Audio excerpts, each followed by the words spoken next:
Welcome back to the YouTube channel for the New England Player. I am your host and founder, Matthew Andrews. So in this video, we are delighted to bring you another interview here on the New England Players YouTube channel. And in this video, we sit down and have a wonderful conversation with the Massachusetts amateur competitor, Alan Rose. Alan is currently playing his collegiate golf at Georgetown University. And just last week, he took home the extreme honor of winning the low amateur spot at the 2026 Massachusetts Open, which was held at his home course, the Oyster Harbors Club. We talk a little bit about his experience throughout the week at the Massachusetts Open and the 3 rounds that were played.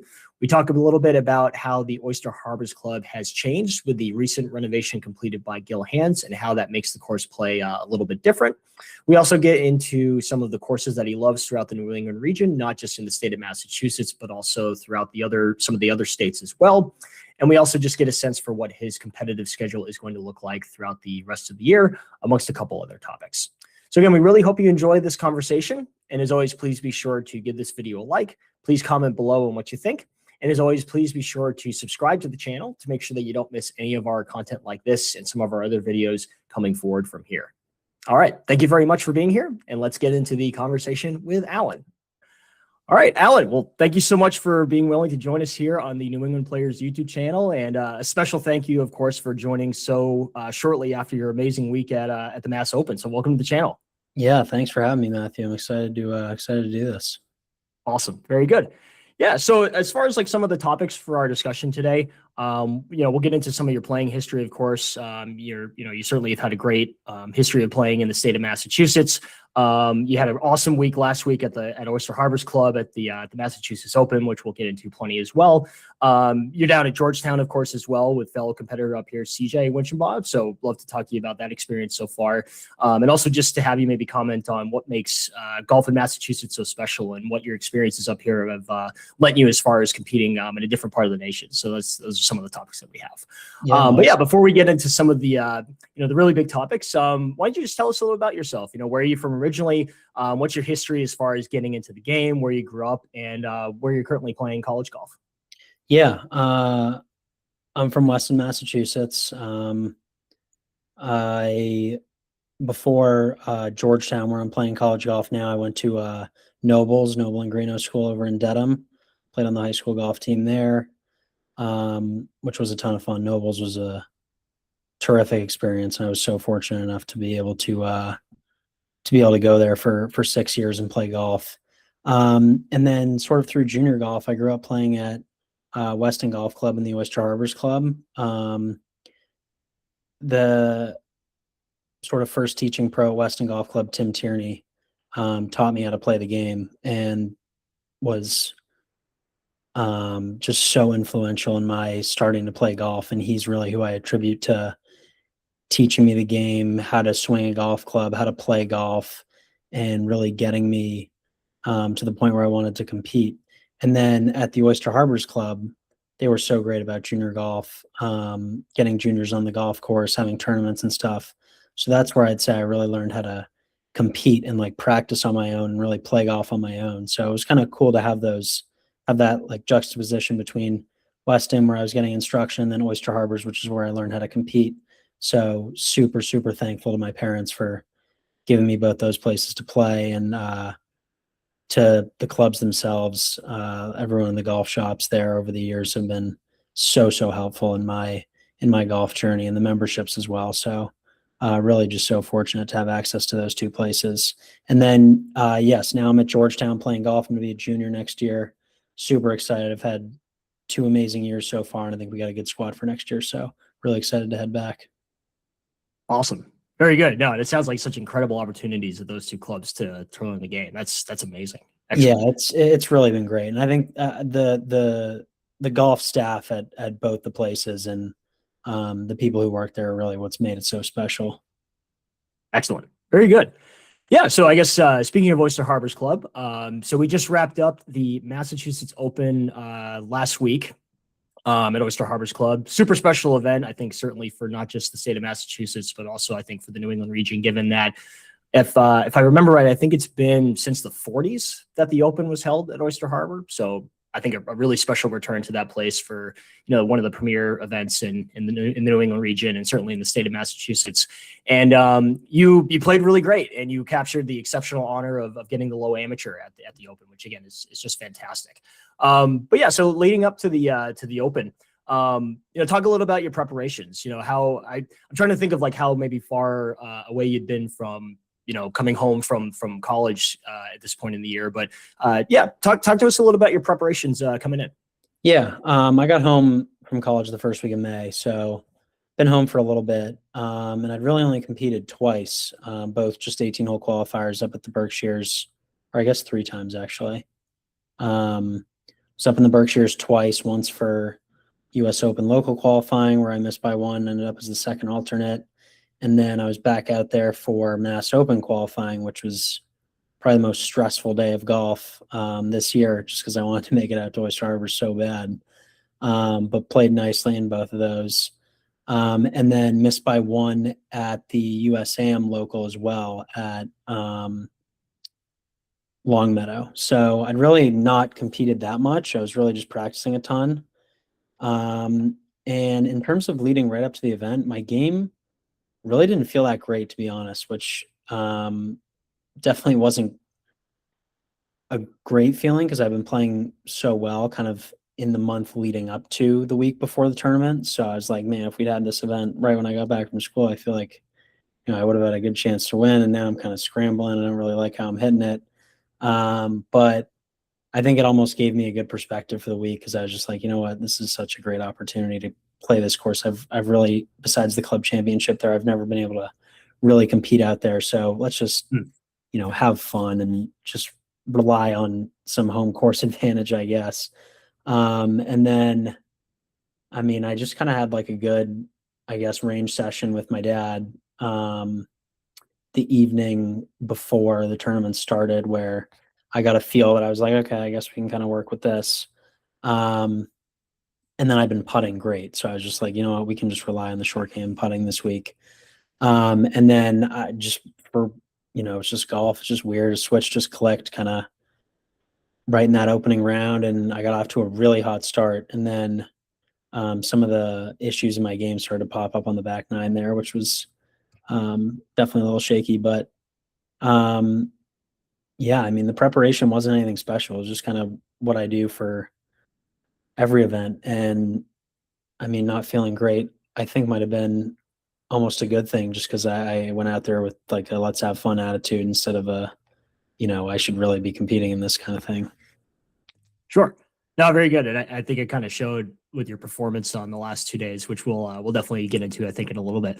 But yeah, I'd love to kind of zoom in on Oyster Harbors, the course specifically. So one thing I was wondering about is, so for those that might not be fully aware, the course actually went through, I think, a decent restoration and renovation project by Gail Hands, who, if you're familiar with his work, he's done, you can just name a prestigious golf course, and there's a pretty decent chance that he's done something there over the years, especially some of the more recent, venues, like even Aronimink, the PGA. Like he's just done work so many wonderful places.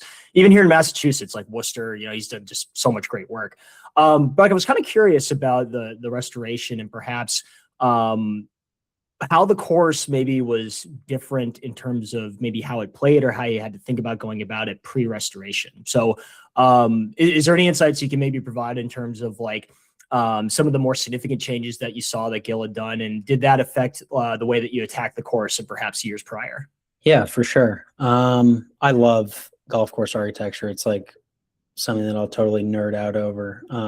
Just kind of love looking at all the stuff. So when the project was announced a few years ago, it was really, really cool. I still have like all the original sketches for what they were going to do saved in my phone from when they sent the email out.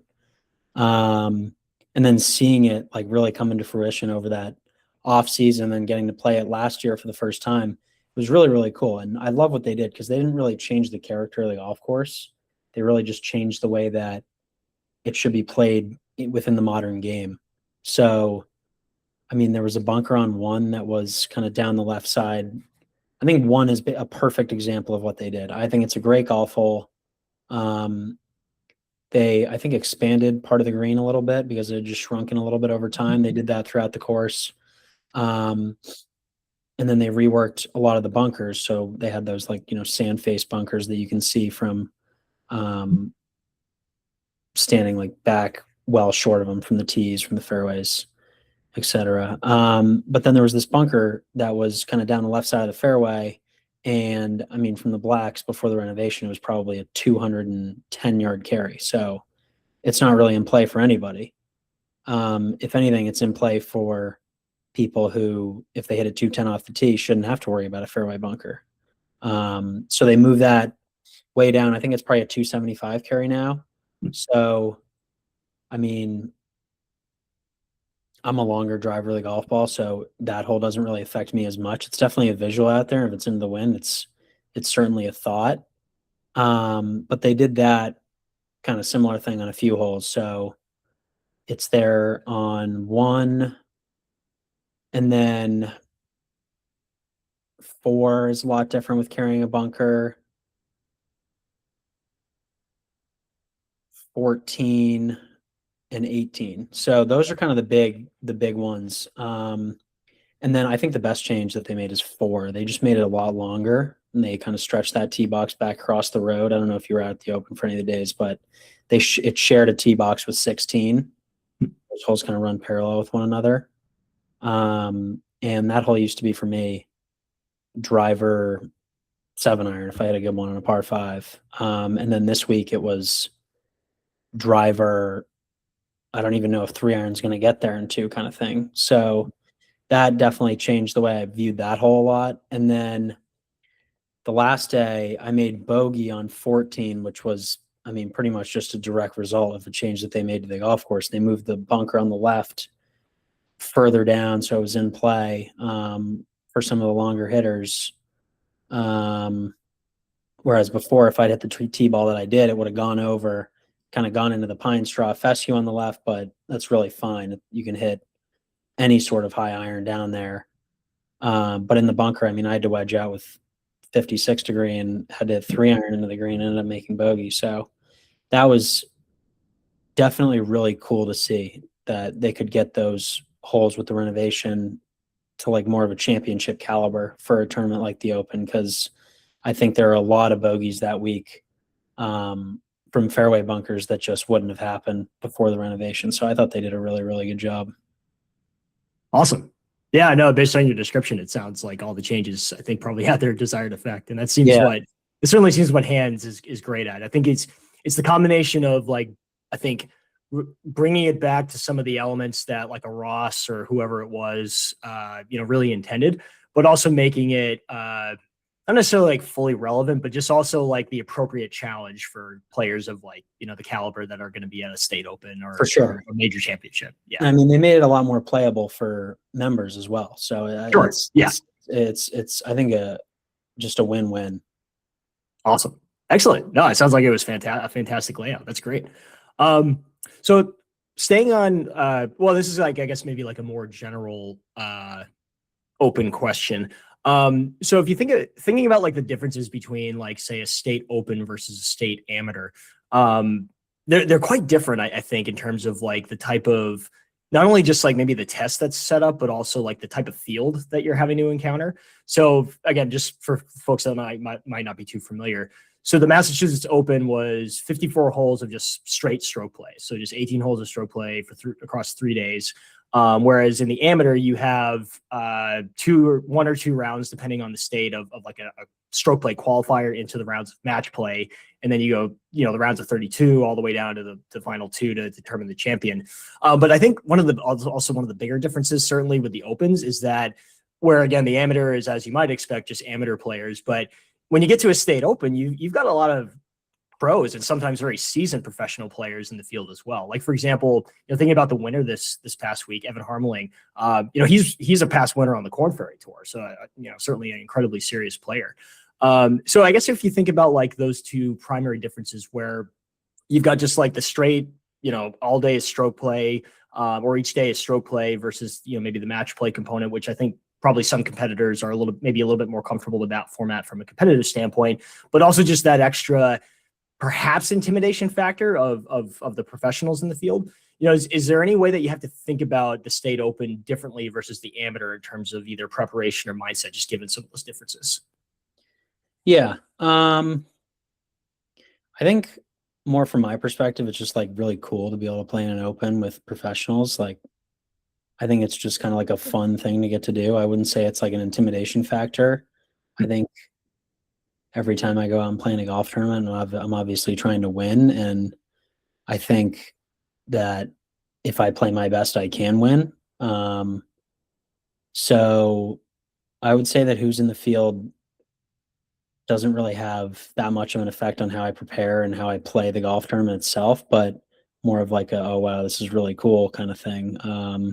I got to play practice rounds at Oyster Harbors with Owen Quinn, Ryan Solano, and James Driscoll in the week leading up, which was really, really cool. And Yeah. I mean, picking those guys' brains about golf, I mean, playing professionally is a completely different animal than playing as an amateur. So being able to talk to them about it and, follow them along during the week and follow their golf during the rest of the year is just really, really cool. And I think the Mass Open's a great way to kind of get in the same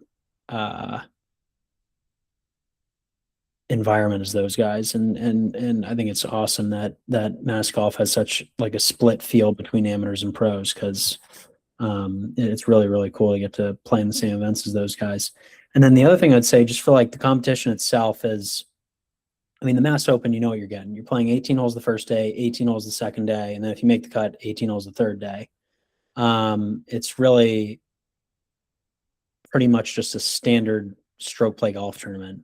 Yeah. The AM is very, very different. I think I played my third AM last year. It was the first time I made match play. And the first two rounds of stroke play feel like, any other junior golf tournament, college golf tournament,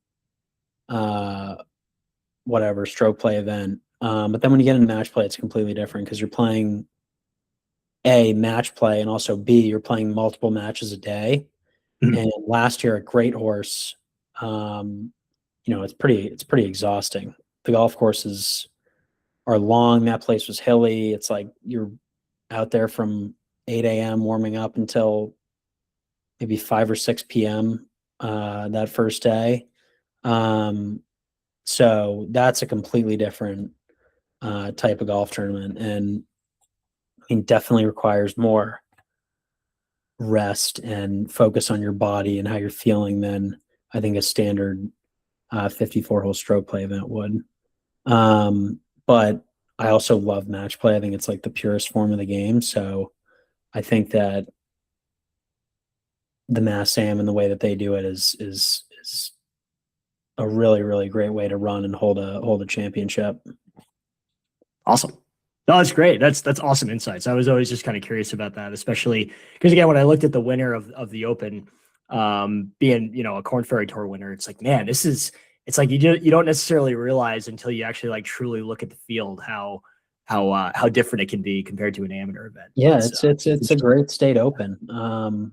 And yeah, I mean, like I said, it's so cool to be in the same tournaments as those guys. I mean, what other opportunities do you have to do that? Everything else you have to, go through basically Q school to get into the same leagues as those guys. So it's pretty cool.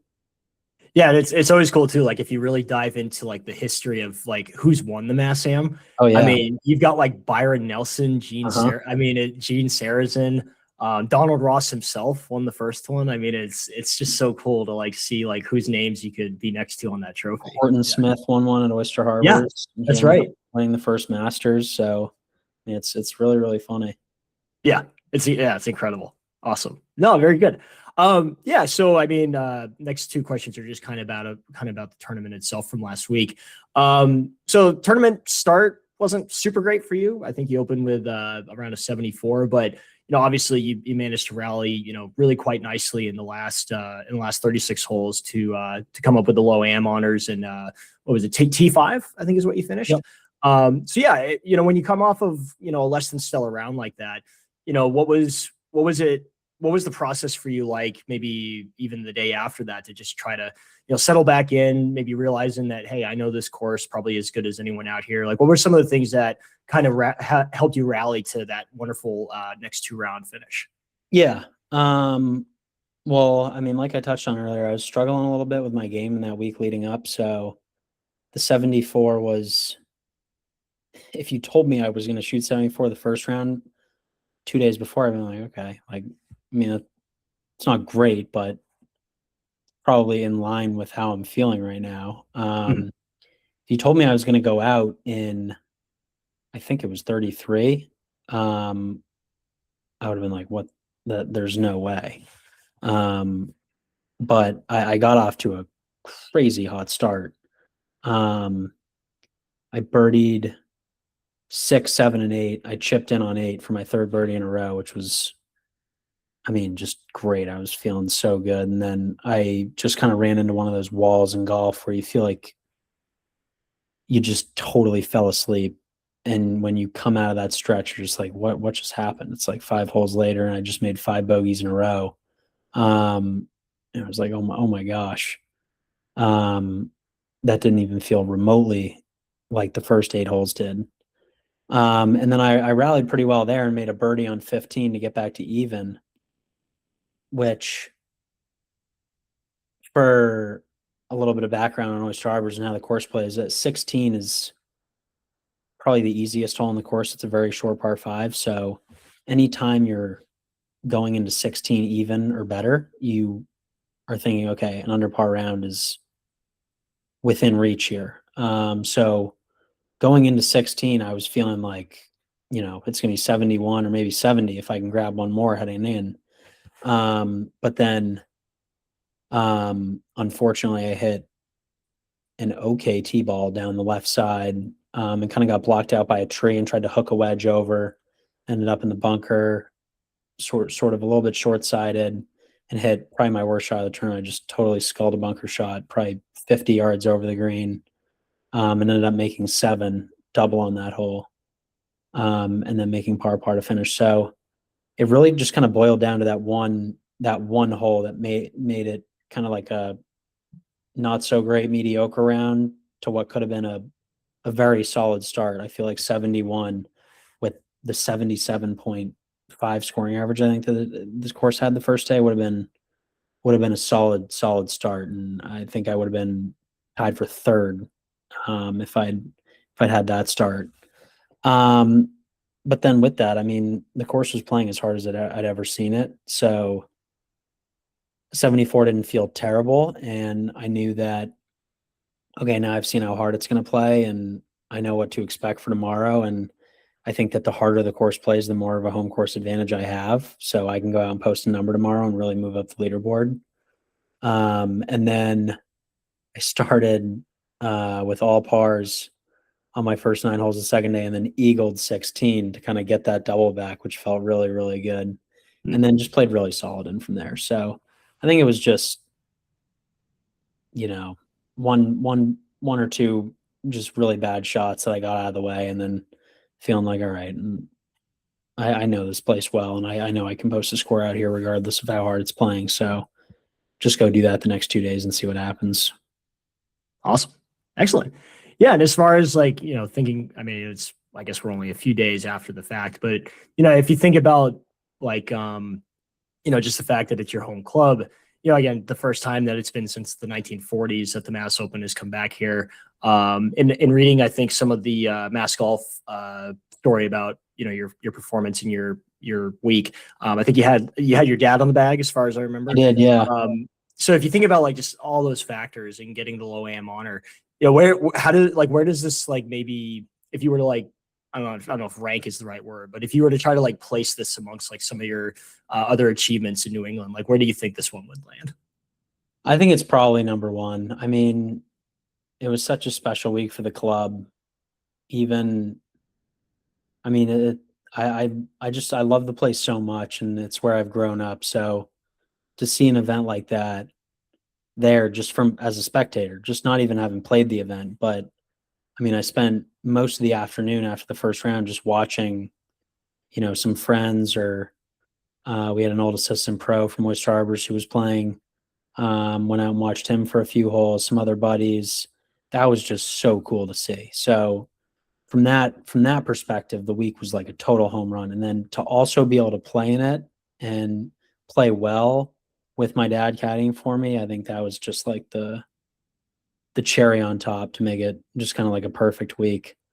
And then, I mean, I've played definitely some good golf and some mass golf events, but this was definitely the best finish that I've had in a very long time. So I think just from a numbers standpoint, it has to stack up as number one, even without kind of all the sentiment that the week had.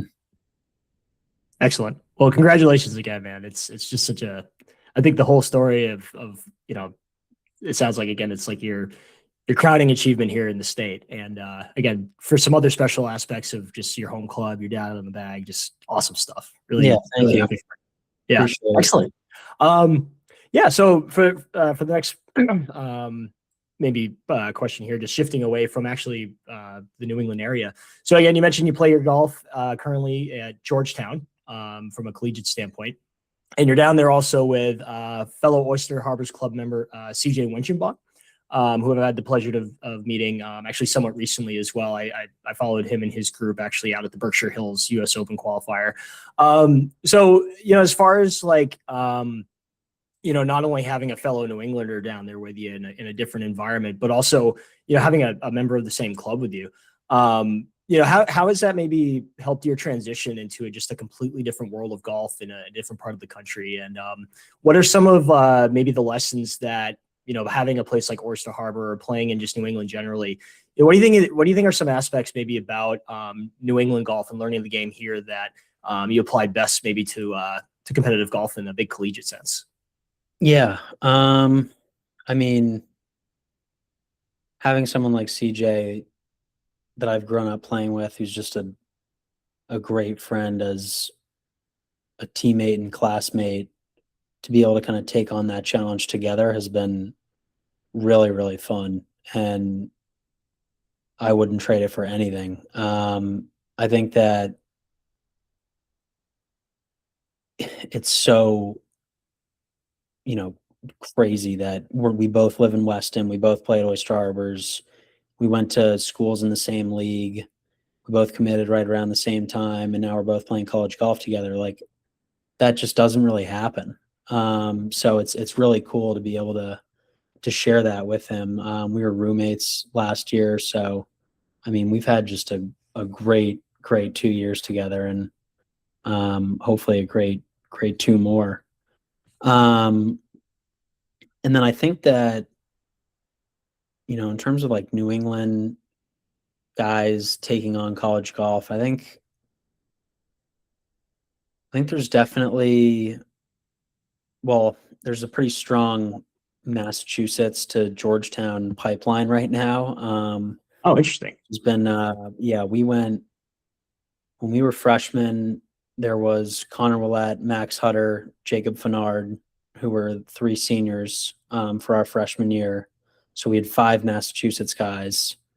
And then just last year we had Carson Eric as a freshman. And then next year we have Gavin Lane coming in as a freshman. And then the year after we have Doran Gibbs coming in as a freshman. So all Massachusetts guys. But in terms of like the Mass taking on college golfing, I think there's definitely like a wake up call with college golf, and at Georgetown specifically, where you're not going to be doing the same practice routine that you were doing in your high school days, and in your summer competition days. So you're going to have to adapt. And I think that most of us, living through a short golf season in the Northeast is actually pretty helpful, because I think we're pretty quick to adapt to like a real off season from November to March, whereas maybe some of the other guys who are used to playing all year round aren't necessarily. But I mean, I just think it's great seeing New England guys playing college golf, and to have some of his teammates has been awesome. Excellent. Very good. And as far as the schedule for the rest of the summer for you up here, I'm not sure how fast you have to get down to start prepping for your collegiate season that comes up next. But what does the rest of the summer look like for you as far as competition up here? Yeah, I've got the Mass Am, I think the second week of July, and then the New England Am the week after that. And I'm going to drive out to Rochester and hopefully qualify for the Monroe and play in that, and then play in the Wilmette the last week of July. So a very, very packed July. And then obviously a dream scenario would be to win the Mass Am and go to Marion in August, but that's definitely a long way away and a lot of good golf away from happening. So I think that's across that bridge if we get to it, kind of deal. But yeah, of course. Definitely a full schedule. I'm super excited. I think the list of golf courses this year is incredible. Super excited to go check out Winchester, and I've never tried to qualify for the Monroe before, so that would be that'd be really, really fun. I've heard great things about the golf course and the field, so looking forward to it. Awesome. Yeah, I mean the whole region this year, I did a series of videos for our channel here just about the primary tournament schedules for each state. And it just seems like every single state is got, I mean, you look at the list of courses. I mean, you have, like, for example, Equinox Country Club in Vermont, the crown jewel up there where they're having their am. I think you mentioned Winchester, of course, down here in Mass, which has hosted, I think, the third most AMs other than Brayburn and the Country Club. Wow. You've got, like, for example, the women's amateur in New Hampshire is at Abenaki on the seacoast there, which is, I think, as historic and storied as any club in the state. I mean, you just go down the list of every state and event in the region this year, and it's a special year, I think, in New England golf from a competitive standpoint. Yeah, it is. And there's so much great golf up here. It's really awesome when it gets to get put on display in some of these amateur competitions. Yeah, certainly. So I think actually, so that leads us, I think, to our final closing question that I have for you here. So, basically what I intend this project to be, the New England Player, is really kind of just a celebration of, everything New England golf, whether it's, the players and stories like yours, of course, just how much good golf we already talked about is throughout this region. And just trying to highlight it as a place where I don't necessarily think that a lot of people associate golf with this region, but if you look at the history of it and just the strength of the landscape here, I think it's one that flies under the radar, certainly. So I guess with that to say, I mean, obviously Oyster Harbors and Weston, awesome places and offers opportunities for you growing up. But I was curious, maybe what are some of your other courses that you love most? And it could be in New England, it could be Massachusetts, but any place that you've played in Rhode Island, Connecticut, wherever it might be. What are the ones that, like, really stand out for you and maybe define the region for you? Yeah, I mean, I've been very fortunate to play a lot of what are considered, the best golf courses in the region, which has been so fun. I'm super lucky. But I mean, there's so many to choose from. I was up in New Hampshire last weekend. I got to play Bald Peak, which is one of my favorites. I mean, that place is so fun. And then, like you mentioned earlier, Aquanic in Vermont is absolutely spectacular. And then I got to play Wannamoisett for the first time last year in Rhode Island, and then Newport Country Club I won a match play event there in my Challenge Cup days. So that place has got a really special place in my heart. And then,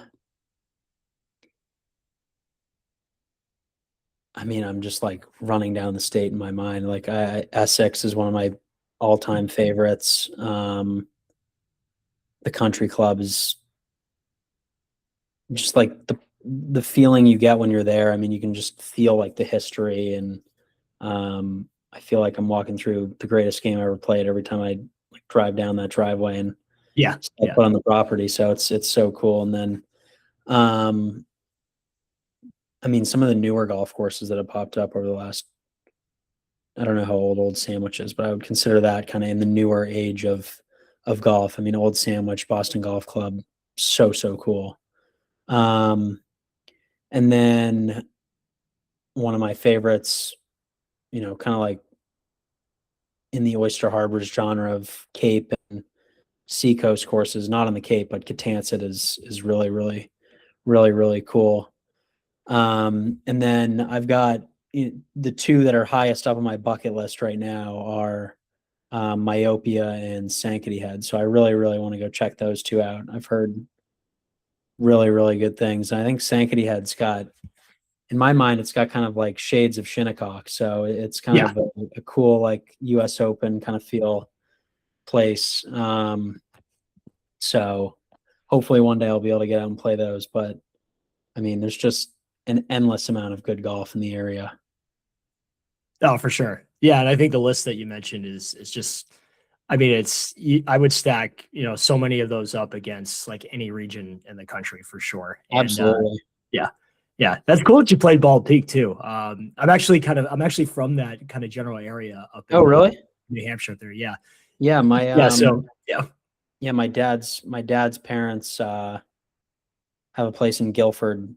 That's where I'm from. No kidding. Yep. Yep. Yeah. They spend a lot of time in the summer up in Guilford. So I stayed there for the New England Am when it was at Laconia a couple of years ago. Yep. That's so funny. Yeah. But yeah, it's such a beautiful place. And then my friend, who they have a place over in Alton. He's the one who belongs at Bald Peak, and I've played it now a few times, and it's probably, I think it's the course that I have the most fun at every time. I mean, the variety of holes that are there, it's really something special. Yeah. It's interesting. It's probably one of those courses that, from like a Donald Ross perspective, or I mean, any golf course perspective really, but if you think about like all the courses that Ross has designed, I mean, there's actually a lot in New Hampshire that he did. Like you've got that is probably one of the main ones, Manchester, certainly the Mount Washington course up at the big hotel up there. I mean, there's a lot of Ross really up cool in New Hampshire that flies under the radar, I think. Yeah, no, it's a great, very underrated for golf. Yeah. Laconia is awesome too. I had a really, really good time playing the New England Am there. It was cool to see CJ win too. Yeah. I talked to CJ a little bit about that actually when I saw him out at the Berkshire Hills. That I think it was the 61 that he shot at the final round. That's so exceptional. Yeah. Pretty cool. Yeah. Yep. Used to drive by that place almost every day. Yeah. My dad worked near there. So yeah, it's kind of a bit of background is where I'm from, is that Laconia, Guilford. Yeah, that's awesome. Yeah. Very good, man. Excellent. Well, Alan, I think this has been just such a tremendous conversation, and again, I really can't thank you enough. I know last week was probably, such a crazy week for you, probably a little emotional. And I really can't thank you enough for speaking about, that whole experience. So in such a short time afterwards, and even just for coming on the channel in general. So yeah, again, really special thank you to you and for your time. And I really wish you the best of luck with the season ahead. Good luck at Winchester and Great Horse and whatever else you got coming down the line. Yeah, thank you so much. Hopefully we'll bump into each other at one of these events and get a proper face-to-face introduction. Yeah, very good. We'll see if we can make that happen, man. All right. Awesome. Yeah, thanks again. All right, take care. All right, you too. Bye.